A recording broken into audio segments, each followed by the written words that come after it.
Boa noite a todos. Sejam bem-vindos à nossa casa. Nesta quarta-feira, um pouquinho frio, né? Então o pessoal está meio acanhado ainda de chegar, né? Mas daqui a pouquinho, hoje temos a grata satisfação de receber a Ângela Moraes, tá, de Bauru. Daqui a pouquinho a palestra dela já vai nos aquecer aí. O aquecimento não é só o físico, né? Também é a alma, né? É nosso espírito também tem que aquecer, né? Então daqui a pouquinho vamos ficar aquecido aí, né? Antes de passar então a palavra para a Ângela, temos os nossos recadinhos. Como sempre, a gente precisa de óleo usado, né?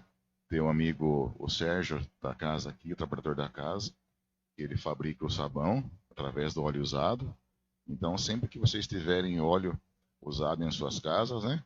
Vão guardando lá numa garrafa PET e traz para a gente aqui, né? Como eu sempre falo, o espírita, ele doa, depois ele compra de volta, né? Aí vocês compram o sabão depois também, tá bom?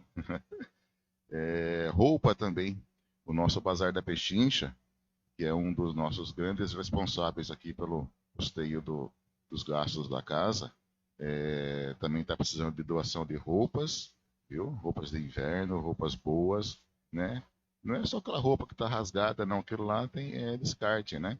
Às vezes aquela roupinha que você tem lá, fala assim, olha que eu emagreci, eu vou usar, né? Eu também pensava assim, né?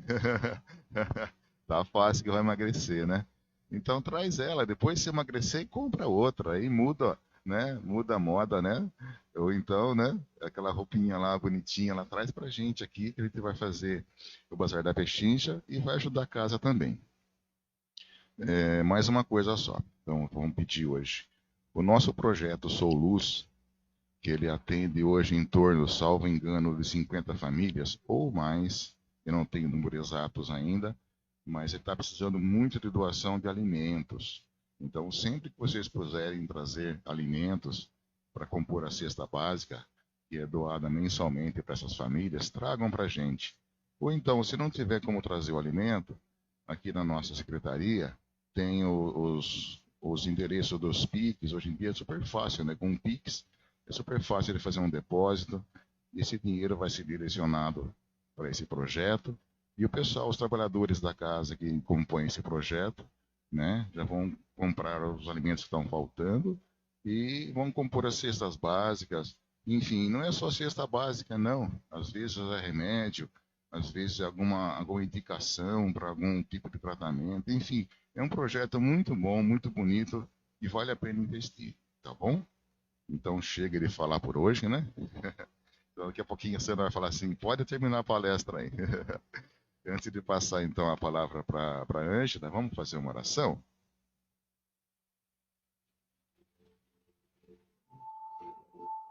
Vamos juntos então neste momento elevar nossos pensamentos, agradecendo a Deus, nosso Pai, a Jesus, o nosso Mestre, por podermos estar aqui hoje reunidos para ouvir o estudo da doutrina, o estudo do Evangelho, e essas lições, esses ensinamentos sejam a base do nosso caminhar seguro e que possamos aplicá-las em nosso dia a dia, em nossa casa, em nosso trabalho, em nossa vida em geral.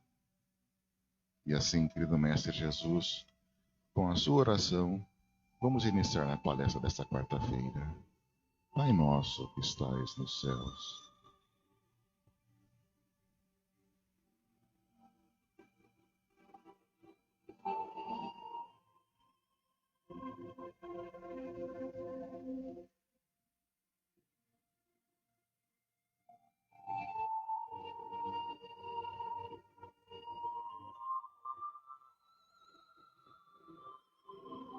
e que assim seja.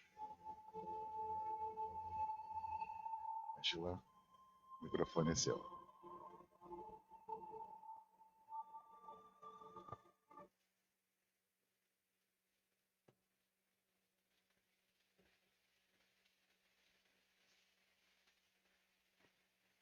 Muito boa noite a todos. Que a paz de Jesus, nosso Mestre amado, esteja em nossos corações. Vamos falar de amor? Olha que coincidência, no mês, né, dos namorados, né, vamos falar de amor. A proposta nossa de falar de amor, por incrível que pareça, é bem mais racional do que exatamente aquele amor romântico e emocional. A gente precisa entender um pouco do amor para poder se localizar. Eu tiro um pouco por mim. Eu sempre fiquei um pouco incomodada com aquela fala do mestre que diz: amai a Deus sobre todas as coisas e ao próximo como a ti mesmo. E aí eu pensava assim, gente, eu nem sei se eu me amo direito. Eu não sei se eu amo os outros direito, aqueles que são os próximos. Que dirá o mais distante, né? O menos próximo. Será que eu tenho esse amor de que o Evangelho me fala?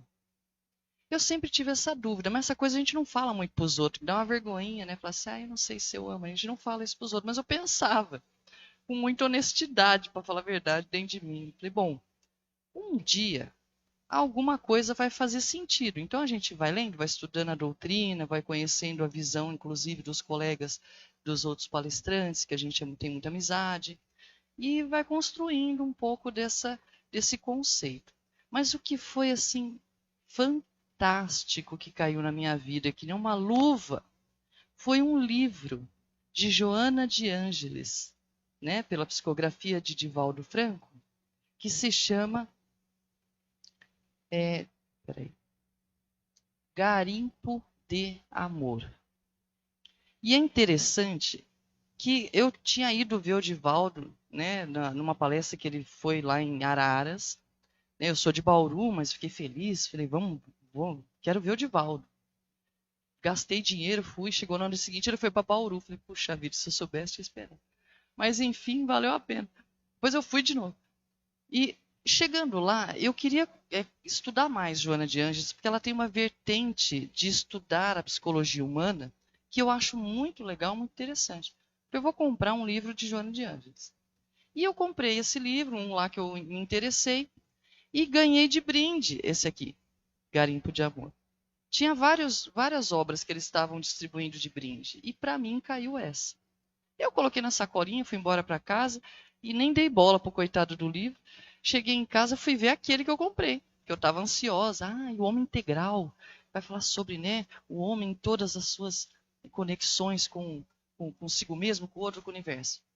E demorei aí uns meses para me interessar por aquele que a gente não dá valor no que a gente não paga, né? Olha que sacanagem que é isso. Poxa vida. A hora que eu abri esse livro, que eu falei, agora eu cheguei nele, deixa eu folhear. Eu gosto muito de ver o índice. No índice, tem 30 capítulos falando de amor. Né? O amor e a sociedade. O amor e o casamento. O amor e filhos. O amor e a natureza. O amor e o trabalho. O amor e o respeito. E por ali vai. Eu falei, meu Deus, quanto tema do amor. Como que Joana de Ângeles teve tanta criatividade para falar? 30 capítulos sobre o amor. E até achei interessante que depois eu vi uma palestra do Divaldo, ele fez a mesma pergunta para ele. Ele falou, 30 capítulos sobre o amor? O que nós vamos falar tanto sobre o amor? E Joana respondeu para ele assim, nunca falaremos o bastante sobre o amor. Então eu me motivei a ler a obra e recomendo, estou aqui para fazer merchan lá para a Casa do Caminho, mas porque realmente é maravilhosa. E essa palestra é derivada exclusivamente desse livro. Eu gosto de trazer vários livros de referência, mas essa especificamente é exclusiva. Por quê? Joana vai soltando a informação, né, desse amor que eu queria muito entender, um pouquinho em cada capítulo. Então, eu fui construindo aquele conceito, capítulo a capítulo, para conseguir trazer um resumo para vocês. Tá bom? Então, depois eu ponho a capinha de novo aqui para vocês se lembrarem. E eu queria contar a história de Dona Rose, porque estamos falando de amor. E esta senhora, não é essa, tá? Essa é uma foto ilustrativa.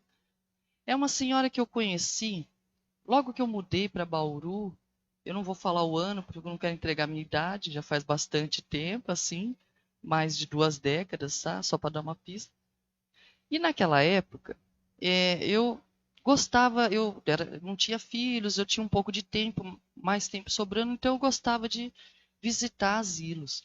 E uma dessas visitas, né, que a gente vai, conversa um pouquinho, faz uma oração, né, e, enfim, faz um agrado, e para eles que estão ali já é muita coisa.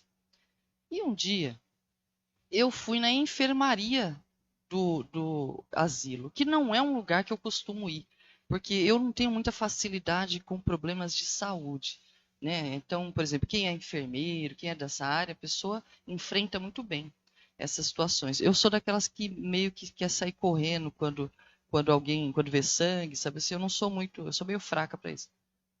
Mas, por algum impulso, que a gente sabe que a espiritualidade nos guia, eu tomei coragem e falei, vou na enfermaria, que era onde ficavam os idosos acima de 90 anos, que tinham dificuldade de locomoção, que já não se expressava mais, ou que estava mesmo só em tratamento ali na base do soro.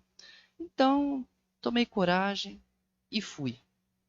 E fui pensando assim, eu vou dar um passe, né, fazer uma oração em cada um e pronto. Acho que sempre ajuda. E fui, era tudo quietinho, cada idoso deitadinho ali, né, amoadinho na sua caminha, dormindo. E eu fui, Deus abençoe, né? Até que eu cheguei na Dona Rose, que estava deitadinha, pus a mão nela, falei que Deus te abençoe. Ela virou e falou assim: Oi, minha filha! Eu tomei um susto que eu quase que eu saí correndo. Ai, meu Deus! Ah, oi, senhora, como vai? Tudo bem?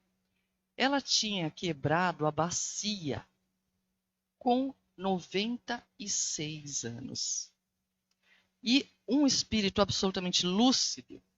Ela virou para mim e falou assim: Minha filha, que bom que chegou alguém para conversar comigo, porque eu não aguento mais ficar nessa enfermaria que ninguém conversa. Tá todo mundo mais para lá do que para cá. Mas eu não. Eu vou voltar para o quarto. Assim que colar minha bacia, eu volto para o quarto. Eu fiquei passada. Eu falei: Meu Deus do céu, 96 anos. Será que vai colar essa bacia? Mas quem sou eu para ficar jogando água fria na esperança dos outros, né? Falei: Não, vamos colar essa bacia e tal. E comecei uma amizade com ela que eu ganhei muito mais do que ela, com certeza. Uma mulher fantástica, lúcida e muito à frente do seu tempo. E a dona Rose me contou que aos 92 anos ela fugiu de casa. Acreditem, ela fugiu de casa. Ela contou a história dela, que é mais ou menos assim. Ela tem um filho mais velho, teve um filho mais velho, que na fala dela, ele se formou com muito orgulho, uma profissão maravilhosa. Se não me engano, era engenheiro. Depois entrou para o exército, tem um cargo alto, de alta patente, um homem muito requisitado, bem-sucedido, um orgulho para ela. Era assim que ela dizia ali. E ela tinha também um filho do meio, comerciante, que vendia tecidos e que foi um excelente comerciante. Cuidou muito bem de sua família a vida toda. Se deu bem, um homem direito, um homem de bem. É assim que ela falava dele. E teve também a filha mais nova, que na visão dela, graças a Deus, foi muito bem casada. Esse era o sonho né, de toda mãe, né, de 100 anos atrás. Mas até hoje a gente fica muito feliz se os nossos filhos foram bem casados, no sentido de ter alguém, um companheiro ou uma companheira, que cuide de quem a gente ama, né? Então isso ainda é válido. E ela diz que a filha se casou, foi morar no sul, não sei em que estado lá do sul, e há muitos anos ela mora lá com a família, mas nunca deixou de ser uma pessoa excelente, uma filha muito dedicada e agora dedicada à família, um motivo de orgulho para ela. E eu fiquei tão encantada que eu falei, gente, que forma linda de contar, né, a trajetória. E eu quis saber mais. Eu falei, dona Rose, e o seu filho, os seus filhos têm vindo ver a senhora? A gente fica com vergonha, né, meio constrangido de perguntar isso no asilo, mas é importante para a gente saber mais ou menos o quanto tempo a pessoa não recebe visita. E a gente entender o nível de solidão, né, que a pessoa está sentindo. E a dona Rose falou assim, não, meus filhos se comunicam, não, eles não vêm aqui, né, em Bauru, porque eles moram em outras cidades, eles são muito ocupados, mas eu sei que eles estão bem, eles se comunicam comigo. O meu filho do meio ligou aqui na enfermaria e passou o recado para mim. Ele disse que está tudo bem com ele. O meu filho mais velho me mandou um telegrama. Para quem não sabe o que é telegrama, os mais jovens, cadê? Telegrama era uma cartinha que a gente ia no correio, ditava, né? Alguém não sabe o que é telegrama? Ah, então tá bom. E ele mandou um telegrama dizendo que ele está bem, tá bem com a família. Pode ter certeza que ele está bem. Eu tenho o telegrama guardado aqui, você quer ver? Ah, eu quero ver. Eu sou jornalista, tá, gente? Jornalista é uma criatura curiosa. A gente quer saber tudo. Ah, você quer ver? Quero ver o telegrama. Lógico que eu quero ver o telegrama. E ela falou, então pega ali naquela bolsinha. Eu fui lá, procurei. E achei um telegrama. E no telegrama dizia assim, mamãe, estou bem. Fique com Deus. E esse telegrama já tinha uma data de uns 3 anos antes, pelo menos, do que aquilo. Aí eu falei, dona Rose, será que é esse o telegrama? Já faz 3 anos, não tem algum mais recente, né? Não, é esse sim, filha. Viu? Ele está bem. Eu falei, vi. E quem sou eu para jogar água fria nos outros? Mas fui embora amargurado. Falei, gente, a gente se indigna, né? 3 anos sem dar notícia, nunca veio aqui, nenhum dos 3 filhos vieram visitá-la. Né? A filha, acho que nem notícia ela tinha, fazia muitos anos mesmo. E fiquei indignada com aquilo, pensando, meu Deus, que sentimento é esse que tem essa mãe que está num asilo por conta própria? Ah, eu pulei essa parte, vou voltar. O filho do meio continuou morando com ela e casou-se e continuou morando com ela e teve filhos. E continuando a morar com ela, a casa foi ficando pequena. E ela foi para o quartinho dos fundos. Não vou incomodar meu filho. Deixe ele se estruturar com a família. Do quartinho dos fundos, um dia ele escutou um dos netos reclamando. Mamãe, estamos precisando de espaço. A gente podia usar o quartinho do fundo. E aí foi que ela pegou a trouxa, pegou uma carona com um parente que vinha para Bauru, a família dela é de lá, se comunicou com o irmão e fugiu de casa. Pegou a malinha e foi embora, fugiu. E chegou aqui em Bauru, o irmão estava esperando, ele falou assim, e agora, como é que nós vamos fazer? Não dá para morar comigo, porque eu moro de favor com a minha filha, e a gente não tem nem espaço, nem condição. Ela falou, não, eu tenho uma aposentadoria. Eu tenho um salário mínimo. É com este dinheiro que eu vou viver. Vamos procurar uma casa de idosos que custe menos que isso. Encontraram uma casa de idosos que custava menos que aquilo, sobrava R$30. Eu lembro mais ou menos dessa conta. E esses R$30 ela doava para a enfermeira todo mês, que tinha um filho com deficiência. Essa é a história de Dona Rose que me comoveu assim demais. E aí eu comecei a entender um pouco daquele conceito que Paulo coloca na sua primeira epístola aos Coríntios, na qual ele define o amor, dizendo: que o amor é paciente, é benigno, o amor não é invejoso, não trata com leviandade, não se ensoberbece, não busca os seus próprios interesses, não se irrita, não suspeita mal, não folga com a injustiça, mas folga com a verdade. Tudo tolera, tudo crê, tudo espera, tudo suporta. Tolera a ausência, crê que Deus faz o melhor, espera sem ansiedade, aproveitando um dia de cada vez. Suporta a saudade. O amor nunca falha. Então, Dona Rose me trouxe essa primeira reflexão sobre o amor de uma forma muito consistente, muito concreta. E aí, lendo, né, estudando aquela obra de Joana de Ângeles, a gente começa a entender um pouco mais de como funciona essa estrutura. E olha só, Joana nos diz assim: amor e espiritualidade são termos da mesma equação da vida. Olha isso que interessante e importante. Por que é importante para nós espíritas? Porque a gente tem uma certa obsessão pela evolução, né? Eu vim aqui para evoluir, eu vim aqui para aprender, eu vim aqui para me espiritualizar. E ela diz assim: pode-se medir o grau de espiritualidade de um indivíduo pela sua capacidade de amar. Aí eu pensei, agora lascou, porque além de eu não saber se eu amo, eu não sei o quanto que eu evoluí na escala, né? Mas ela diz assim que a conquista da espiritualidade é assinalada pelos inúmeros passos do amor. Quando ela falou passos do amor, eu já fiquei feliz. A gente que faz artesanato adora um passo a passo, não é?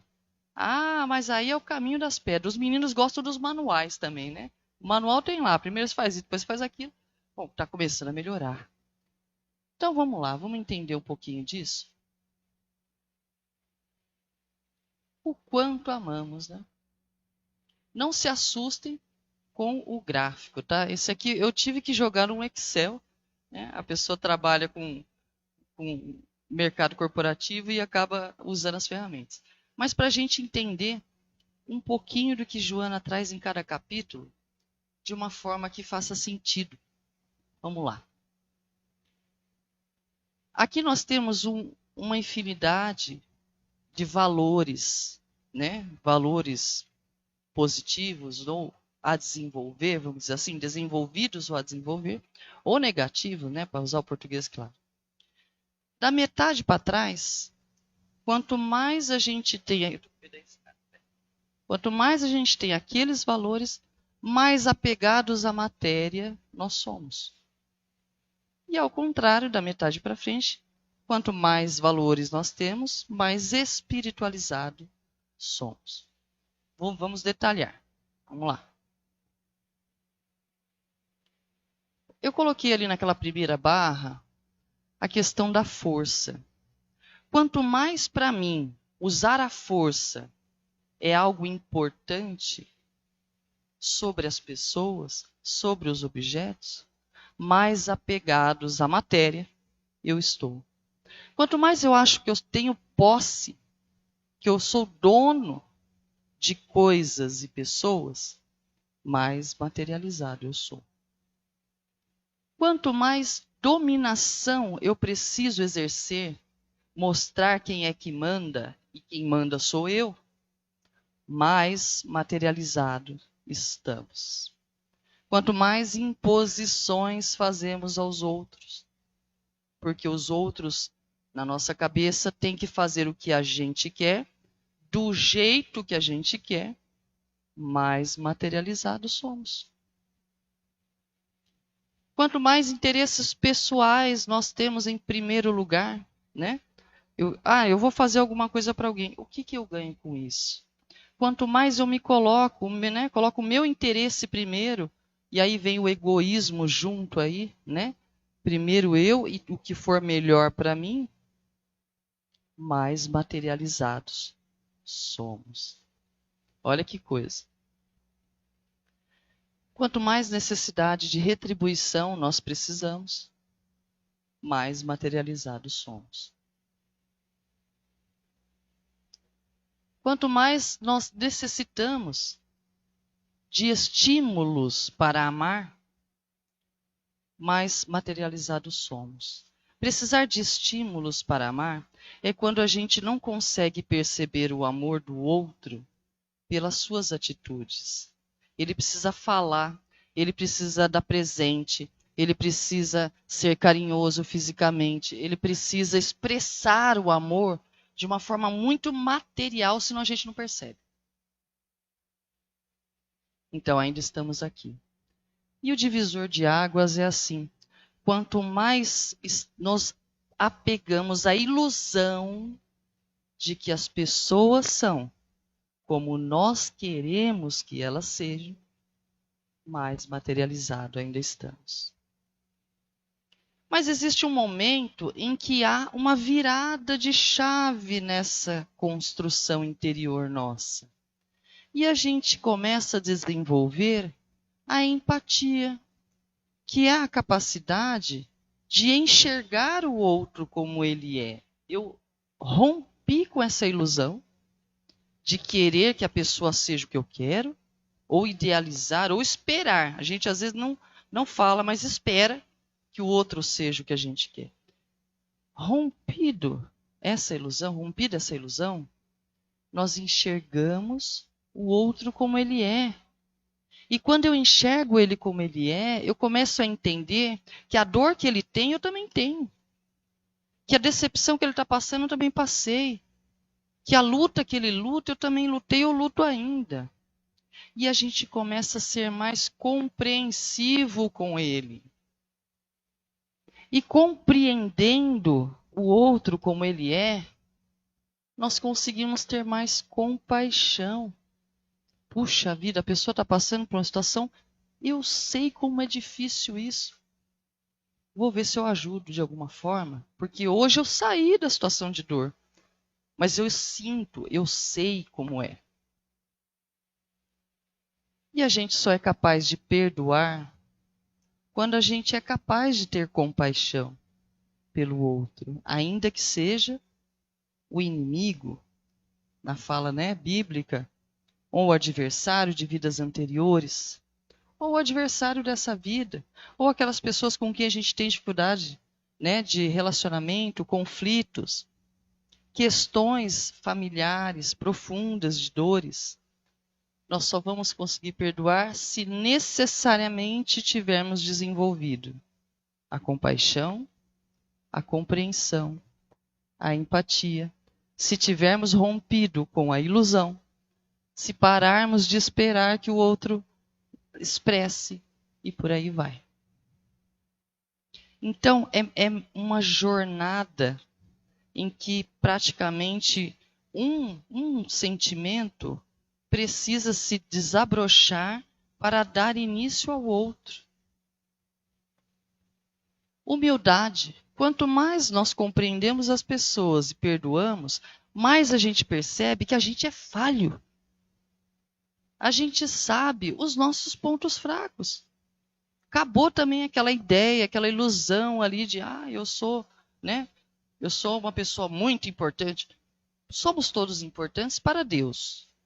Mas na sociedade não tem essa. Quando nós avançamos na espiritualização de nós mesmos, não tem título que nos interesse. A gente sabe que a gente tem falha. E também não tem problema. Está tudo bem. Porque estamos em construção.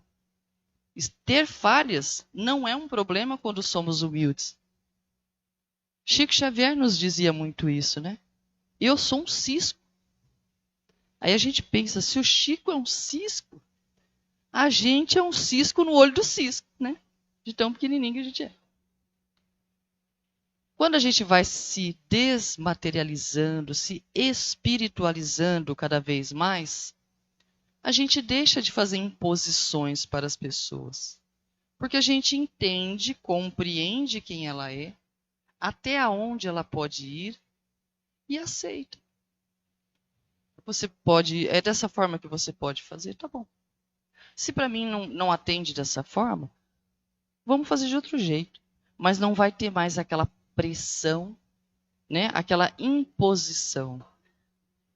Aqui começa um nível refinado de respeito para com o outro. Para quem?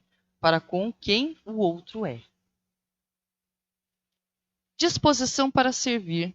Quanto mais espiritualizados nos tornamos, mais nós temos boa vontade de servir, de ajudar o outro. O servir passa a ser um motivo de alegria, uma satisfação em si. Tanto é em si que a gente começa a deixar de esperar algo em troca, não é?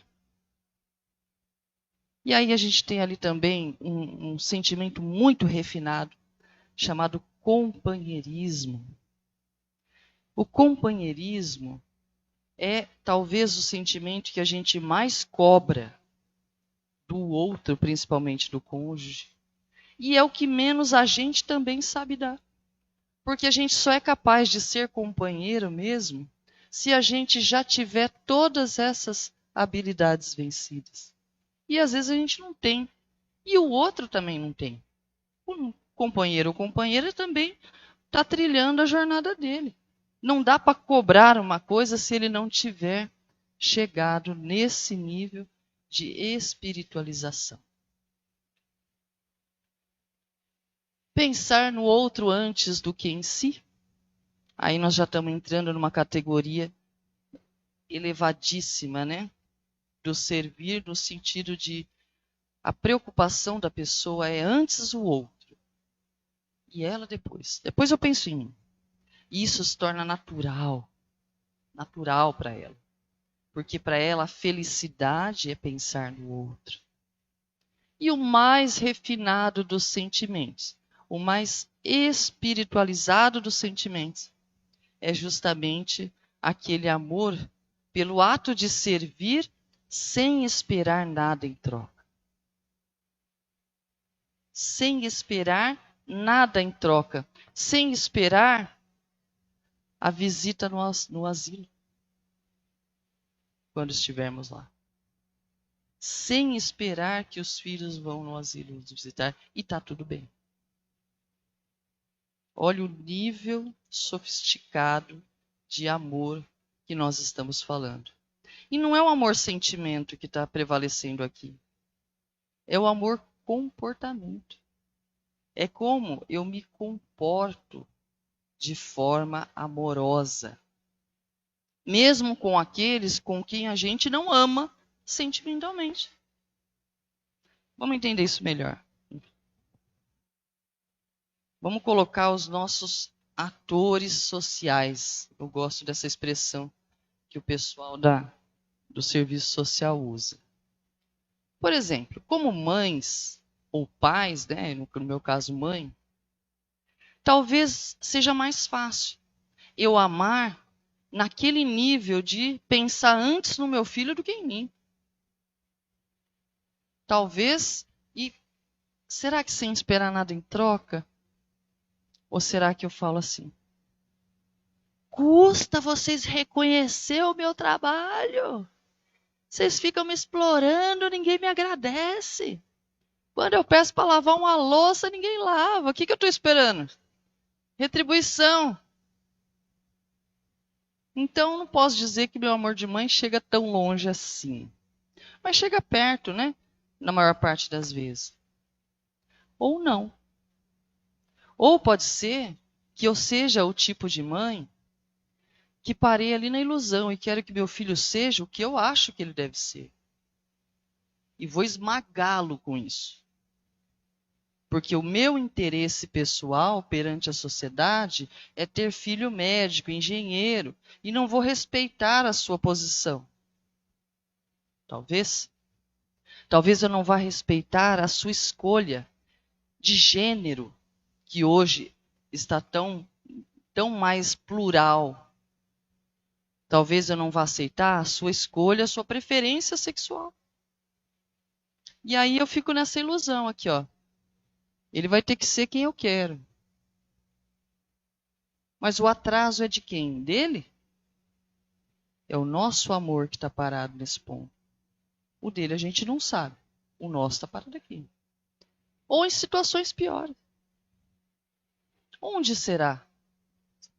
Somos capazes já de perdoar?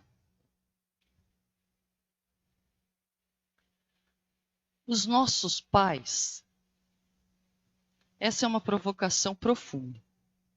Por muito amor que temos em nossos pais, também muitas mágoas temos de infâncias que puderam ter sido de negligência, ou de violência, ou de abandono.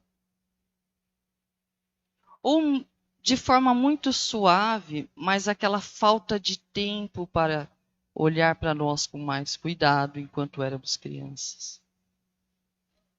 Por mais que nós tenhamos sentimento de amor pelos nossos pais, pode ser que ainda assim esse nosso amor esteja parado aqui, ó, nesse trecho. Interesse pessoal, eu queria que olhasse mais para mim.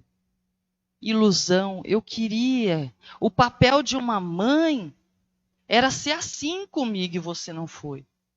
O papel de um pai era ser assim comigo e você não foi. Será que o nosso amor está parando na ilusão da cobrança? Ou a gente já é capaz, eu até vou liberar o do pai junto, porque hoje os papéis são muito juntos, né? Mãe e pai, inclusive trocando de papéis. Será que nós já somos capazes de ter empatia e compreender que os nossos pais são humanos? Que têm uma história, uma jornada reencarnatória muito rica, de sei lá quantas centenas de vidas anteriores, que já sofreram sabe-se lá o quê na trajetória deles também. Assim como nós também já sofremos muito. E será que a gente é capaz de entender que eles talvez estejam dando o melhor que eles puderam? Deram o melhor que puderam? Será que somos capazes de compreender isso? Então, como será que está o nosso amor perante os nossos pais? Essa é uma reflexão sempre muito profunda. Nosso cônjuge, já passamos dessa fase da ilusão? De querer que a criatura tenha exatamente o comportamento que a gente quer? Acho que essa é a parte mais difícil, né? Ou será que já abrimos o coração para que uma pessoa incrível e completa, com todas as suas virtudes e imperfeições, chegue para ser uma companhia e não alguém que eu sou dona? Posso compreender que ele tenha respostas diferentes das que eu dou? Já? Porque ele tem um contexto diferente. Ele vai responder a um mesmo estímulo diferente de mim. E isso já está tudo bem para nós? Que o outro seja muito diferente de nós? E mesmo assim a gente queira a ele muito bem. E que a gente queira servi-lo com carinho, sem esperar a retribuição? Então vejamos como a nossa jornada para o amor é trabalhosa para nós. Mas pelo menos saber aonde mais ou menos estamos, com as pessoas que nos são próximas, já ajuda para a gente ter essa reflexão. Parentes, né? Parentes próximos, será que a gente já tem o mesmo sentimento, né? O mesmo comportamento espiritualizado, respeitador, que serve com carinho, sem esperar retribuição, em relação a alguém que não é diretamente ligado ao nosso sangue? O cunhado que fica devendo dinheiro? A sogra que fica pondo defeito nas comidas que a gente faz? O filho dela? Vou mais longe. Amigos. O parente ainda tem uma ligação, né, com o nosso clã. Mas tem amigos que não têm ligação nenhuma, sanguínea, nem de social, mas fazemos amigos ao longo da vida e amigos são maravilhosos, porque até escolhemos, né? Dizem que amigos é a família que a gente escolhe. Mas ainda assim, tem a nossa amizade, o nosso amor por esse amigo, faz com que a gente falte no trabalho para socorrê-lo se ele precisar? Ou o meu interesse pessoal é mais alto? Tipo, se fosse minha mãe, meu pai, eu faltaria no trabalho, mas é só um amigo, não. Eu não vou lá pegar essa amiga e levar no médico, que ela está precisando, está sozinha e não tem quem socorra, porque eu estou no meu horário de trabalho. Claro que existem, né, as suas devidas, os pesos e as medidas, porque não é toda vez que dá para sair de um horário de trabalho. Mas só para a gente ter o parâmetro. Se fosse o pai, a mãe ou o filho, a gente sairia? Sairia. Como será que estamos amando os nossos amigos? Né? Com que nível de dedicação e de entrega? Com a mesma espiritualização, com a mesma entrega com o que faríamos com alguém da nossa família? E se é assim, já que chegamos até esse nível, vamos expandir mais um pouquinho para fora. O amigo ainda é alguém do nosso convívio social. E aquela pessoa que a gente não conhece, que passa pela gente na rua pedindo a moeda, a pinga, o lanche, o gás, o dinheiro. Somos capazes de compreendê-la como ser humano, entender que na dificuldade que ela está, talvez a gente já esteve. Ou talvez pelo menos ter a clareza de que a dor que ela passa, talvez nós nunca passamos. Então por isso tem que respeitar a dor dela. E talvez servi-la sem esperar nada em troca. E não é sem esperar nada em troca dela, sem esperar nada em troca de Deus. Porque a gente espera às vezes, né? A gente fica assim, eu vou ser uma boa pessoa, porque quem faz o bem recebe o bem. Você está esperando, está fazendo uma troca. Quanto mais espiritualizados somos, mais fazemos o bem, porque fazer o bem faz bem. Faz com que a pessoa se sinta bem. Com que a pessoa se sinta feliz. É ou não é? Vamos lá. Quem é mais feliz? Aquele que não espera nada de ninguém e ajuda por simples prazer de ajudar? Ou aquele que sofre porque está esperando que o outro obedeça e ele não obedece? Porque ele acha que ele tem posse e o outro quer se libertar. Ele quer fazer imposições e o outro quer ter a própria vida. Isso aqui é conflito. Então, quando o nosso amor está neste nível de materialidade, vivemos em conflito. Não temos paz. Quando conseguimos transmutar, aí sim, caminhamos para estarmos muito mais felizes. Bem, qual é a fórmula mágica para a gente passar daquele meio, que é a parte mais difícil para todos nós? Depois que passa, a coisa embala. Mas passar do meio é que é difícil. O que faz com que a gente quebre a ilusão para conseguir entrar na empatia? Joana de Ângeles chama isso de autoamor. Ou seja, ela diz, a primeira coisa, descongele a sua indiferença.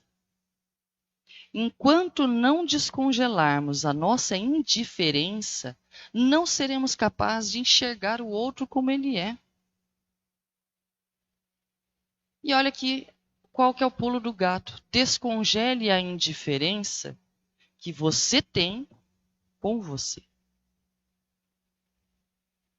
Descongele essa indiferença que você tem com você.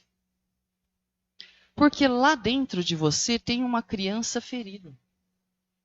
Que se não foi ferida nesta encarnação, pode ter sido em encarnações anteriores. Em muitas encarnações anteriores. E estas dores dessa criança, essa violência que ela sofreu, esse abandono, essa negligência, essas necessidades que ela passou, está tudo aí dentro, sufocando os seus sentimentos. Para você não sofrer com ela, você finge que ela não existe. E quando você finge que o que ela está sentindo é frescura, você olha para a dor do outro e fala, é frescura. Então, o primeiro passo é descongelar essa indiferença para com os seus próprios sentimentos.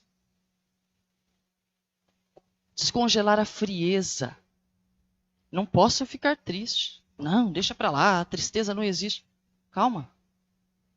Ou então a pessoa diz, eu não sinto raiva. Não, para mim está tudo bem. E ela está explodindo de raiva. Não, enxergue. Sim, eu estou com raiva. E a raiva passa. Se a gente assumir a raiva, ela aí dá o destino dela, ela vai embora.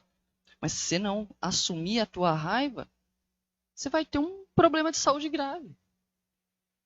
E não vai enxergar quando o outro está passando por uma situação estressante. Porque você não se permitiu liberar o seu estresse. Eu falo isso para meus filhos. Eles faziam arte comigo e eu ficava com raiva. E eu digo, eu tinha raiva dos meus filhos naquela hora.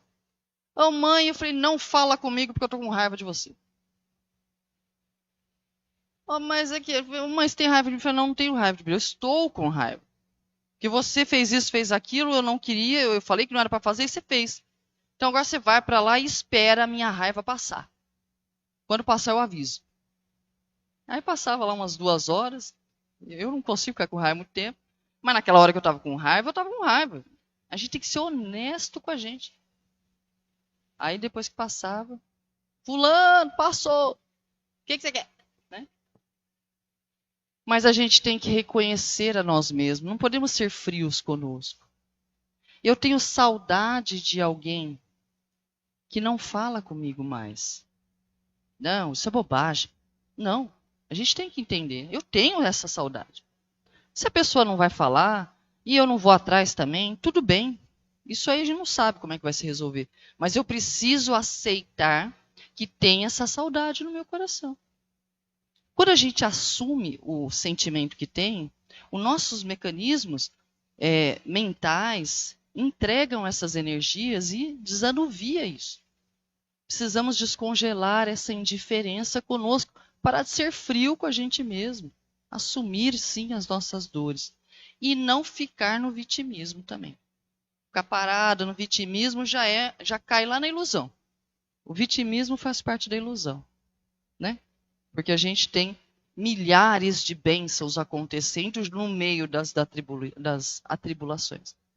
É impossível que a gente olhe só para a tribulação e não tenha nada de bom. Então isso não existe, é ilusão. Vamos descongelar a crítica que nós fazemos para nós. Quando a criança é muito criticada na infância, ou teve pais muito rigorosos, né? Antigamente isso era mais forte. Hoje acho que a gente está até mais pro lado do exagero da liberdade do que tudo. Mas muitos de nós crescemos em lares muito rigorosos, com excesso de crítica. Você não pode fazer isso, está errado. Se fez certo, não é mais que obrigação. E aquela autocrítica acaba que a gente fica nela. E a gente nunca acha que faz uma coisa boa o suficiente.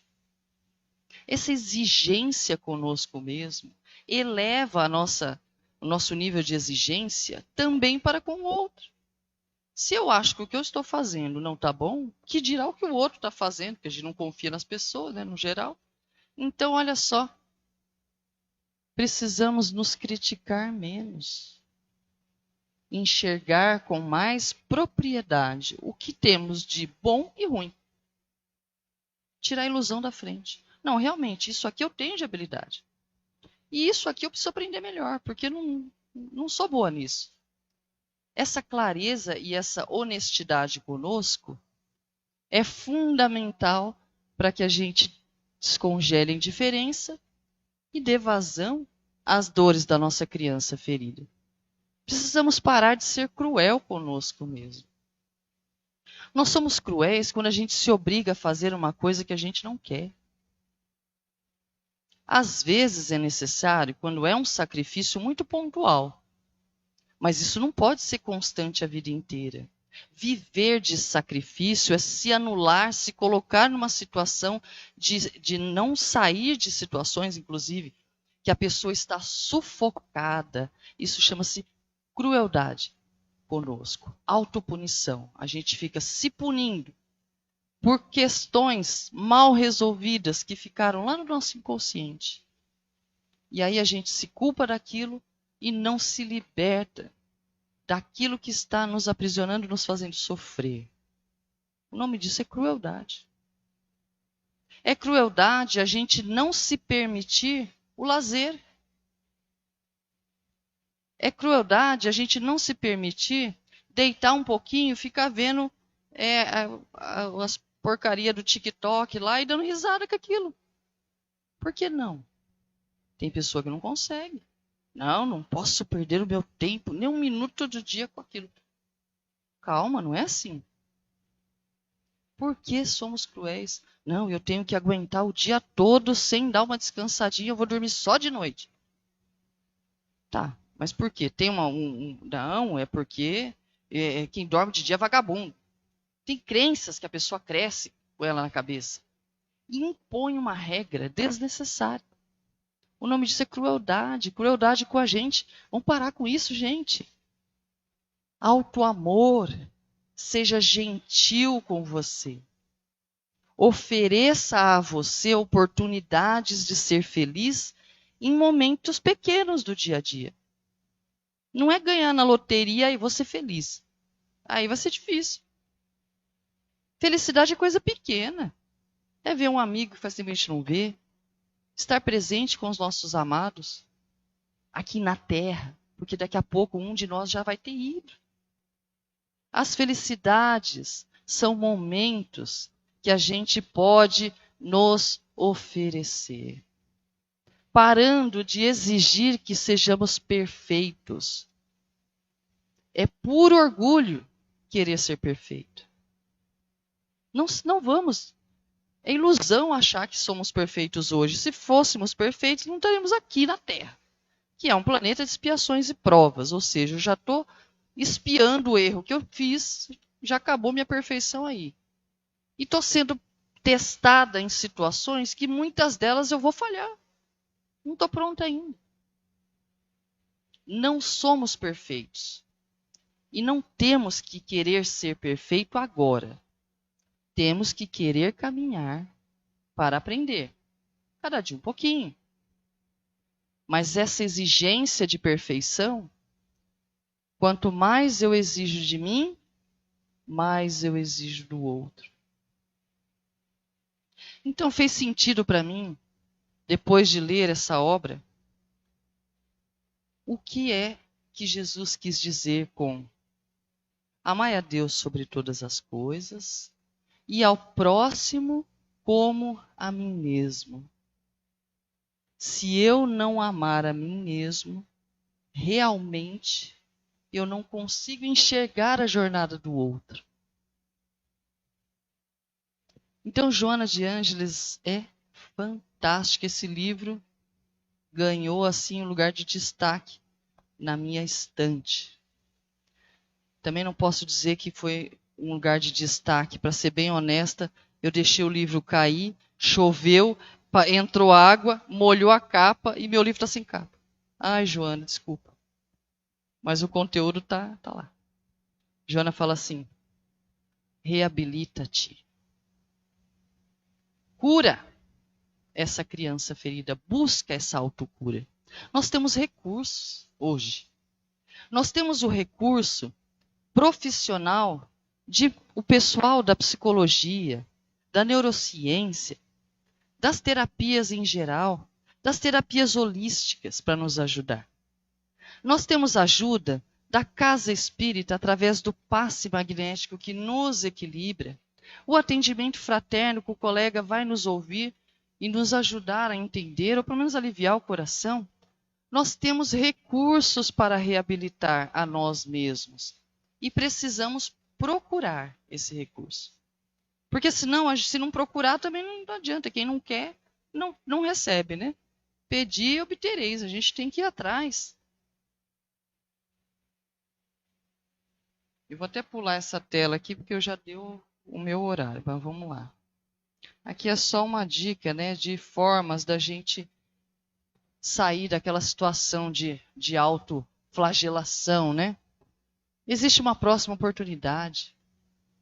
A gente pode renovar atitudes. Erramos agora, a gente renova depois, não tem problema. Vamos confiar com o coração aberto, sem esperar o mal, né? A gente fica esperando muito mal. Ai, vai acontecer isso. Vai acontecer. Quando você espera o mal, você cria um ambiente para ele chegar, né? Não, vamos confiar com inocência, pureza de coração, coração aberto. Sejamos amorosos conosco. Permita-se. Acolha-se. Põe a luz da compaixão por ti mesmo nos olhos da tua afetividade. É dessa forma que nós conseguiremos amar o outro, amando também a nós mesmos. Ninguém há no mundo que não seja merecedor de amar e ser amado. Ninguém há no mundo que não seja merecedor de amar e ser amado. Você é merecedor. Você é merecedora de amar e ser amado. Pense com vocês. Eu sou merecedora de amar e ser amado. Eu sou merecedor de amar e ser amado. Independente dos nossos defeitos. Todos se encontram em um universo que nasceu do amor de Deus e dele está repleto. Todos nascemos do amor de Deus. Todos somos amados por Deus. Não importa em que nível daquela escala a gente se encontra. Portanto, todos somos merecedores de amarmos e sermos amados. Que Jesus nos abençoe a todos.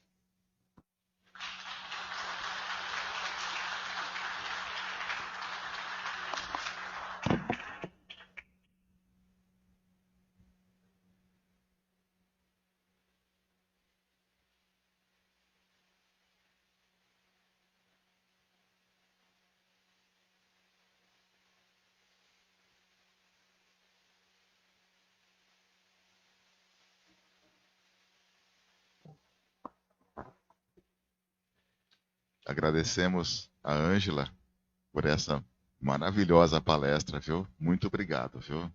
Muito obrigado mesmo. Como é gostoso falar do amor, né? Como faz bem para a alma da gente ouvir falar uma palavra tão gostosa de ouvir. É difícil praticar ele? Não, né? A gente que complica, né? Mas não é difícil, não. Como Jesus disse, a estrada não vai ser fácil, não, mas vai valer a pena. Então, vamos esforçar-se no dia a dia, né? Procurando ser um pouquinho melhor, né? Praticando o amor, primeiramente com a gente, né? Depois com o próximo também. E nesse clima gostoso, vamos fazer uma oração. Vamos praticar nesse momento a nossa conexão com Deus, elevando os pensamentos, buscando um contato com o nosso Criador. Converse com Ele, agradeça a Ele por tanta bondade, por tanto amor dele para conosco, que muitas vezes a gente nem percebe, né? O tanto que Deus nos ama, o tanto que Ele é bom para nós, em todos os momentos da nossa vida. Ele é justo, Ele é bom, Ele é amoroso. Ele nos ama incondicionalmente. não desfaz de ninguém. Esse amor que Ele tem por nós é a bênção que nós temos em nossa vida. Devemos aproveitar para praticá-lo com os nossos familiares, com os nossos amigos, com os nossos inimigos também, os nossos professores, né? Que tanto nos ensinam. Obrigado, meu Deus, por tanto amor conosco. E nesse clima de amor, fizemos: Pai nosso que estais nos céus.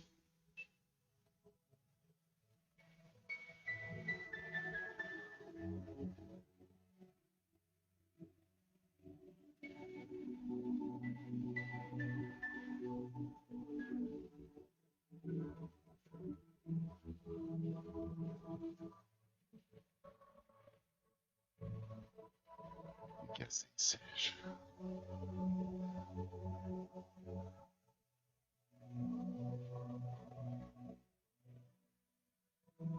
Enquanto os trabalhadores do passe se preparam, a gente vai fazer sorteio dos livros agora.